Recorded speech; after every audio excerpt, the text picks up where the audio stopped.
We've got Rashesh Shah, Chairman and CEO of Edelweiss Group.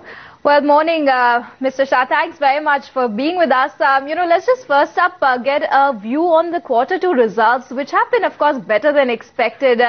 Do you see some turnaround in capital goods as well as the metals pack that we've seen in this quarter numbers continuing in the second half of the year?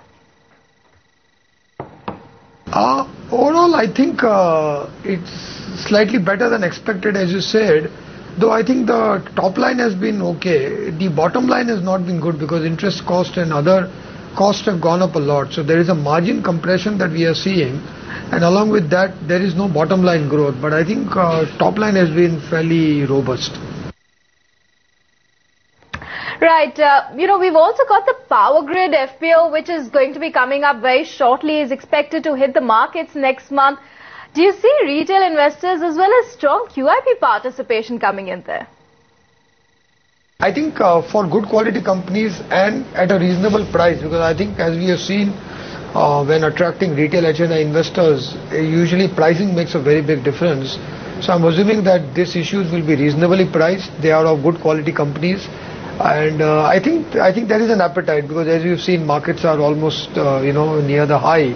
So on the whole, there is liquidity. There is overall a little bit of confidence is there. There is not a lot of optimism around earnings growth rate coming off immediately. But I think on the whole, people are not worried. I think the fears that were there about a few months ago have gone away. So on the whole, I think the paper will get absorbed. And I don't see a huge amount of paper. I think there is some amount of equity issuance will happen, but not a large amount. So that will get absorbed fairly easily.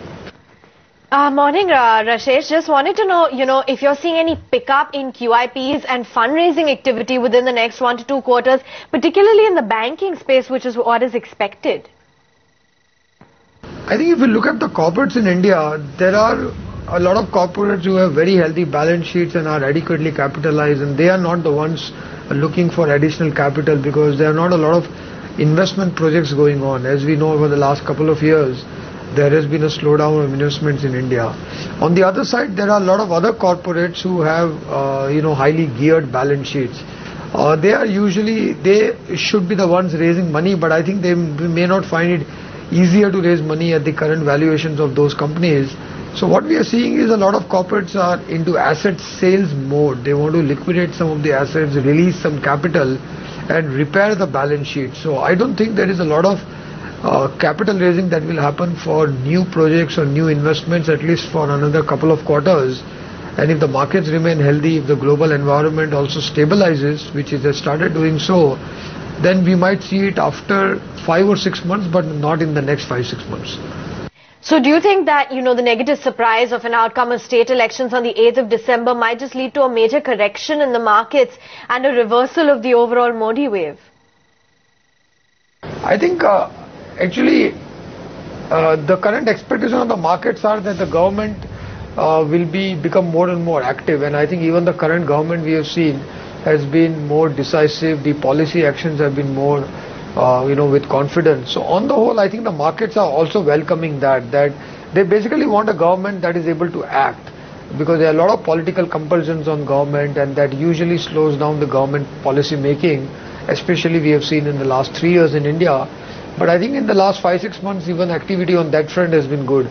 So what investors would like is a decisive government, whichever government comes out there.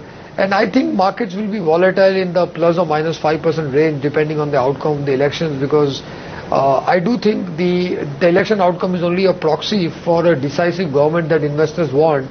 And fortunately, even the current UPA government for the last 6 months has been fairly active. They have made a lot of decisions which are very positive, and investors are gaining a little bit of confidence from that also. Right.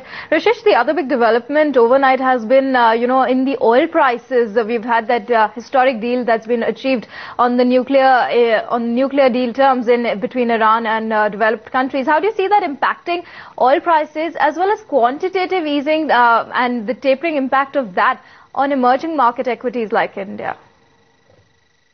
I think globally there is a lot of optimism around equities. The Iran deal, as you said, is going to be a very big positive. It takes a big uncertainty away around global developments. Even the QE taper, as and when it happens, is now slowly getting built into expectations. So once it is in the expectations, I don't think it will be a big shock to the system. And overall, we are all convinced that global liquidity will remain fairly easy because global inflation is very low and growth is also not really come back very strongly. In the US also employment data and all that we see is not showing a huge growth. So on the whole, I think liquidity conditions will remain benign. In India also, I think government has become more decisive. And the good news on India is I think the fears around rupee and the CAD has come down. The RBI action around the swap lines and the FCNR deposits and all have started building a fairly big war chest of reserves in India, so that as and when QE tapering happens, India will not be as exposed as we felt 3-4 months ago. So on the whole, I think quite a few positives out there, which is giving optimism to the market. Rashesh, would be interesting to garner your opinion on the overall broader markets. You know, you've seen so much volatility, but are you seeing any value in the mid-cap stocks, especially given the kind of underperformance and correction that we've seen in select names? There is a fair amount of value because when the markets were bad, usually investors stayed away from mid caps, not because the companies, there are all companies in mid caps who are not good investments, but on the whole, I think liquidity conditions usually override everything else.